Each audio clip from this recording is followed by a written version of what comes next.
আমার বাবুর চুল তো কাটা হয়ে গেল আর তারপরে আমি স্নান করাবো।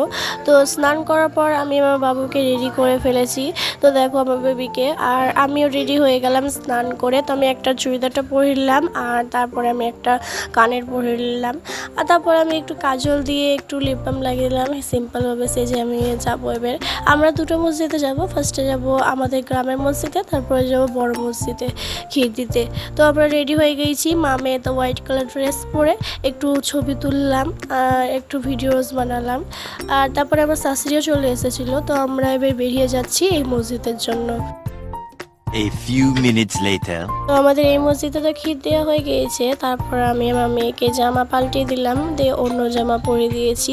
এই জামাটা আমার বড় শাশুড়ি দিয়েছে। তো এবার আমরা টুকটুকে চেপে গিয়েছি। আমাদের টুকটুকি অলরেডি বুক করা ছিল। তো আমি আর আমার মা আমার মেয়েকে নিয়ে চলে যাচ্ছি এখন বড় মসজিদে। তো আমি মসজিদের কোনো ভিডিওই দেখাবো না তোমাদেরকে, আর নাই আমি ভিডিও করেছি না এই মসজিদে না ওই মসজিদে। তো আমাদের মুখে ক্ষীর দেওয়া তো হয়ে গেল। তারপরে আমরা বেরিয়ে যাচ্ছি, কিন্তু আমরা কোনো মেলায় দেখতে পেলাম না, সবই উঠে গিয়েছিলো আমাদের যাওয়ার সময়। তো আমরা 3টে ঝুনঝুনি কিনলাম আমার মেয়ের জন্য। তো এখন বাড়ি ফিরে যাচ্ছি। বাড়ি ফেরার সময় মা প্রেস্টিজ কিনলো, আর দেখো এই ঝুনঝুনিগুলো তোমাদেরকে দেখাই। আমরা প্রেস্টিজ কিনলাম। তো আজকে মিনি ব্লগটা আমি এই পর্যন্তই করলাম। তোমরা ভালো থেকো, সুস্থ থেকো, বাই।